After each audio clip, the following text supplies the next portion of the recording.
할렐루야. 153 저녁교대 오신 여러분들을 주님의 이름으로 환영하고 축복합니다. 오늘도 귀하고 복된 이 저녁 시간 하나님께서 우리 가운데 신실하게 일하시는 귀한 시간이 되기를 간절히 소망하겠습니다. 먼저 하나님의 말씀 보도록 합니다. 베드로전서 3장 1절에서 7절 말씀까지 보겠습니다. 베드로전서 3장 1절에서 7절입니다. 우리 같이 한 목소리로 다 함께 봉독하도록 하겠습니다. 시작. 아내들아, 이와 같이 자기 남편에게 순종하라.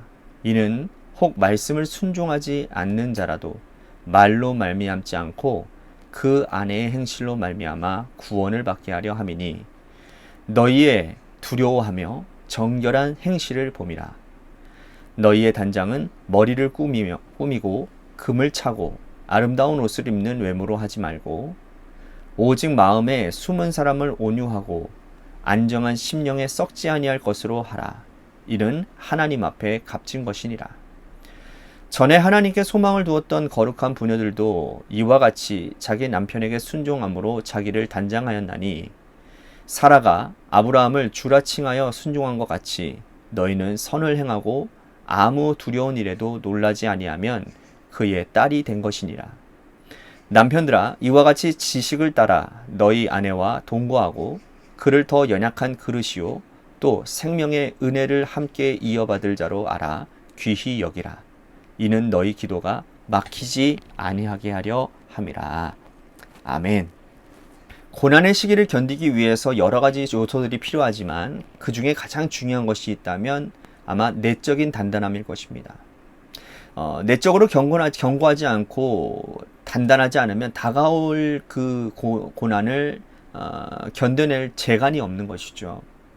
겉으로 보기에는 멀쩡해 보이는 사람이라 할지라도 작은 고난에도 쉽게 쓰러지고 넘어진다면 아마 그 사람의 내면은 모래성과 같은 그러한 단단하지 못한 그런 내면을 가지고 있는 거라고 할 수 있습니다. 그런 의미에서 오늘 사도 베드로는 우리의 이 내적인 견고함을 위해서 어떠한 삶을 살아야 되는지를 말씀하고 있습니다. 베드로가 흩어진 이 성도들에게 이 편지를 쓸 당시에는 성도들이 아주 극심한 고난에 빠져 있었습니다.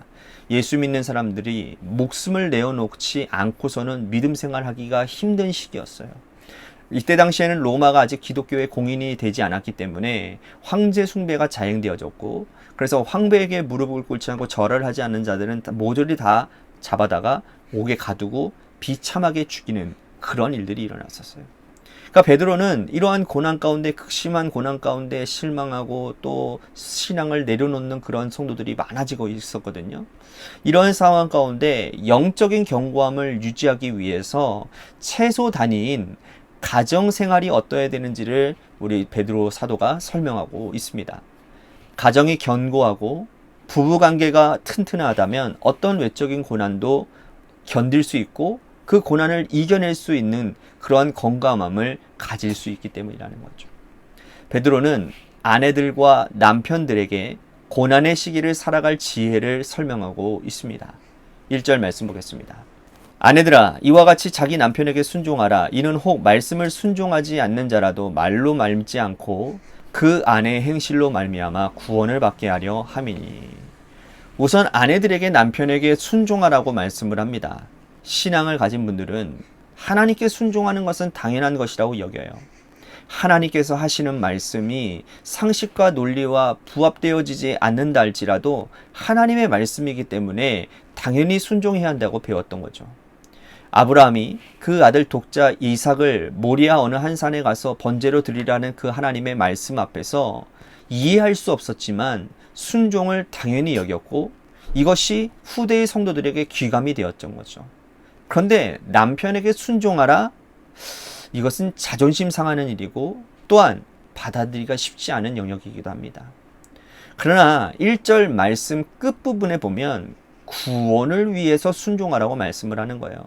믿지 않는 남편들이 종말의 시기에 믿는 이 아내를 통해서 구원받으려면 아내의 순종이 중요하다라고 말씀을 하고 있는 겁니다. 자, 2절 말씀 보겠습니다. 너희의 두려워하며 정결한 행실을 봄이라. 그러니까 믿지 않는 남편은 성경을 펼치지도 않습니다. 그죠? 믿지 않는 사람들은 뭐를 봅니까? 사람의 행실을 보게 되어 있어요. 그러므로 아내의 순종이 남편의 마음을 움직일 것이고 그것은 영혼 구원으로 이어질 거라는 거예요. 하나님께서 한 영혼을 천하보다 귀하게 여기시고 그 영혼을 위해서 오래 참고 기다리신 것을 베드로는 너무나도 잘 알고 있었기 때문에, 믿음의 백성들도 알고 있기 때문에, 그러므로 믿지 않는 남편을 구원하기 위해서는 자존심 그거 숙이고 순종하는 것이 하나님의 뜻을 이루는 것이라고 말씀하고 있다라는 것이죠. 이어서 베드로는 아내들에게 외모가 아닌 내면을 꾸미기에 힘쓰라고 권하고 있습니다. 자, 3절 4절 말씀 보십시오. 너희의 단장은 머리를 꾸미고 금을 차고 아름다운 옷을 입는 외모로 하지 말고 오직 마음에 숨은 사람을 온유하고 안정한 심령에 썩지 아니할 것으로 하라. 이는 하나님 앞에 값진 것이니라. 그러니까 외모보다 내면을 꾸며야 한다라는 거예요. 자, 사람은 영적인 존재이기 때문에 믿지 않는 남편이나 믿는 남편이나 외모는 곧 시든다라는 사실을 알고 있어요. 풀이 마르고 꽃이 시드는 것처럼 사람의 외모는 아무리 아름답고 건강하더라도 시간이 갈수록 시들고 마를 수밖에 없다라는 거죠. 그러나 우리의 내면과 영은 그렇지 않습니다. 하나님 앞에서 정결하게 살려고 힘쓰다 보면 상대의 내면이 얼마나 귀한지를, 그리고 얼마나 아름다운지를 금방 알 수 있습니다. 그러므로 어려운 핍박의 시기에 가정생활에서 아내가 순종하고 내면을 꾸미기에 힘쓰면 외부에서 다가오는 이 고난은 넉넉히 이길 수 있다라고 지금 사도 베드로는 전하고 있는 것입니다. 아내들이 가정에서 순종하고 내면을 꾸미는 것을 생각해 보면 신앙생활과의 일치입니다. 하나님 앞에 순종하고 믿음 생활하면서 밖으로 드러나는 것보다 영혼을 돌보고 살피는 것은 믿음 생활의 덕목과 똑같습니다. 그러므로 이 말씀은 믿음 생활을 하는 부녀들이 교회에서 하는 행동이나 가정에서 하는 행동이나 똑같이 행동하라는 말씀인 거예요. 교회 안에서 말할 수 없이 좋아 보이지만 가정에서는 180도 달라지는 사람은 믿지 않는 남편에게 본이 될 수 없다라는 겁니다. 여러분, 베드로는요, 결혼을 해본 사람이에요. 예, 현실적인 가정생활을 해본 사람으로서 이 고난의 시기에 가정에서 아내들이 해야 될 것들을 권면하고 있다는 거예요. 이제 베드로는 남편들에게도 말씀을 합니다. 자, 7절 말씀 보십시오. 남편들아, 이와 같이 지식을 따라 너희 아내와 동거하고 그를 더 연약한 그릇이요 또 생명의 은혜를 함께 이어받은 자로 알아 귀히 여기라. 이는 너희 기도가 막히지 아니하게 함이라. 자, 첫째, 지식을 따라 아내와 동거하라고 말씀을 합니다. 자, 결혼하기 전 남자들은 결혼하고 싶은 여성을 알기 위해 노력합니다. 이 여인이 무엇을 좋아하는지, 어떤 것에 관심이 있는지 알아봐요. 그리고 잘 보이기 위해서 좋아하는 것들을 해주고 싫은 것은 하지 않으려고 노력을 합니다. 하지만 결혼 후에는 지식을 따라 동거하는 것이 무뎌져요. 아내가 무엇을 좋아하는지, 무엇을 싫어하는지, 어떤 것에 감동하고 기뻐하는지 남자들은 별로 관심이 없습니다. 그런데 사람은 시간이 갈수록 변하는 존재거든요. 아내가 결혼 후에 자녀를 출산하고 나이가 들어서 자녀들을 시집장가 보내고 난 후에 얼마나 달라진 존재가 되었는지 남편들이 지식을 따라 아내와 동거하지 않으면 그 깊은 내면을 알 수가 없다는 거예요. 그러므로 아내를 깊이 이해하기 위해서 많은 대화를 나누고 또 아내에게 많은 관심을 가져야 된다는 거예요. 이렇게 지식을 따라 아내와 동거하면 외부에 어떤 고난이 와도 이겨낼 수가 있다는 거예요. 자, 두 번째로는 남편들은 그를 더 연약한 그릇이요 생명을 이어받을 자로 알아 귀히 여겨야 된다라고 말씀을 해요. 여기서 이 연약한 그릇이라고 하는 것은 깨어질 가능성이 있다는 뜻이거든요. 그러니까 아내는 물리적인 폭력에 의해서만이 깨어지는 것이 아니라는 거예요. 사소한 말 한마디, 눈빛 하나에도 아내의 마음은 산산조각 날 가능성이 있다는 거예요. 그러므로 매사에 조심하고 귀히 여기고 존중해야 된다는 거예요. 한 번은 제가 아내랑 같이 밥을 먹고 있는데 식당 가면은 큰 TV가 있지 않습니까? 그 큰 TV에 이제 아침에 이제 밥을 먹고 있는데 아침 방송이 있었어요. 아침마당이라는 그런 방송이 있었는데 요즘에는 아나운서들이 다 이쁘더라고요. 그래서 그 아나운서 제 아내가 이제 아나운서를 이제 보면서 이제 밥에 이제 저는 밥을 먹는데 열심인데 근데 제 아내가 저한테 묻더라고요. 오빠 저거 봐봐. 여보 저거 봐봐. 저 앵커 소녀시대에 유나 닮지 않았어? 그러는 거예요. 근데 제가 그걸 봤는데 제 생각에는 전혀 유나 닮지 않았거든요. 그래서 아니 별론데? 라고 이렇게 얘기를 했는데 아내가 갑자기 표정이 싹 바뀌더니 기분이 굉장히 안 좋다라는 거예요.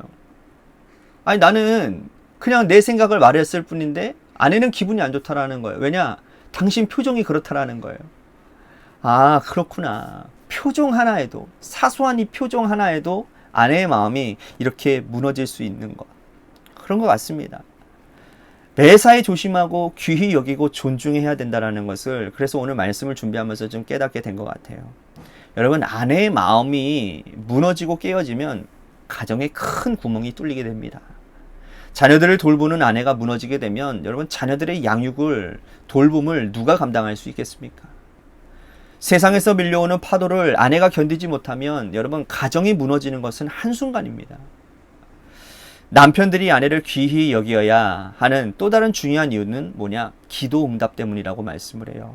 베드로는 너희 기도가 막히지 않게 하려 함이라 라고 말씀을 합니다. 이 막히다 라는 이 단어가 마차의 이 수레바퀴가 빠져서 앞으로 나아갈 수도 없고 뒤로 갈 수도 없는 상태. 그러니까 어떻게 해도 빠져나갈 수 없는 상태를 말하는 거예요. 그러니까 남자들의 기도가 하나님 앞으로 나아갈 수 없는 이유, 기도가 응답되지 않는 이유는 아내를 귀히 여기지 않고 지식을 따라 동거하지 않기 때문에 일어나는 일이라는 겁니다. 남편의 기도가 하나님께 드려지기 위해서는 지식을 따라 동거하고 연약한 그것을 알고 아내를 귀히 여기는 태도가 중요하다라고 말씀을 하는 거예요. 오늘 아내에게 주신 말씀, 남편들에게 주신 말씀은 교회 안에서 우리가 해야 될 일과 동일합니다. 남편들이 교회 안에서 하나님을 배우는 것이 중요하고 또 연약한 자들을 섬기고 돌보는 것이 중요하지 않겠습니까? 남자들이 교회 공동체에서 좋은 사람으로 인정받으나 가정에서는 폭군으로 변하고 식구들을 돌보지 않는다면 하나님 앞에 합당하지 않은 사람이라 할 수 있습니다.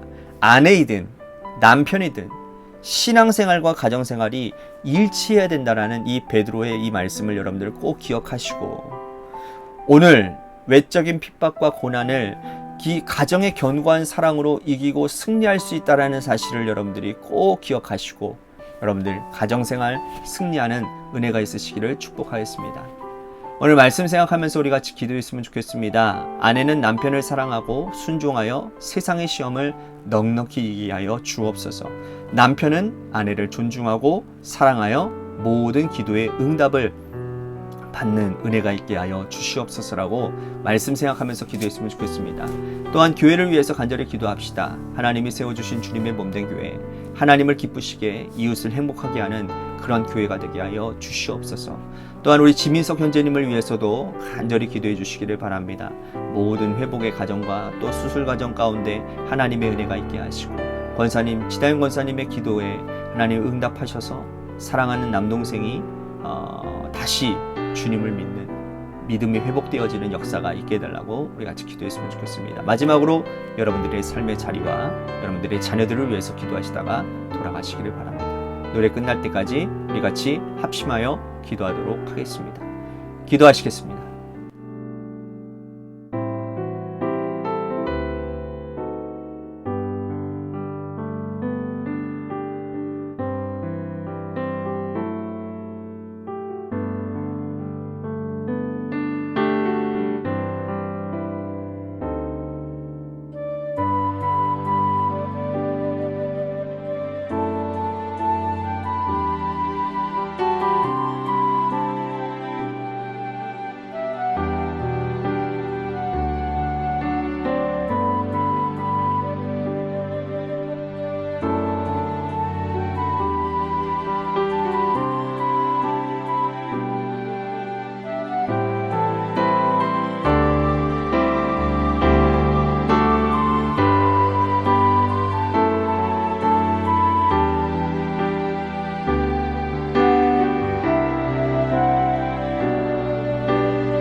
네.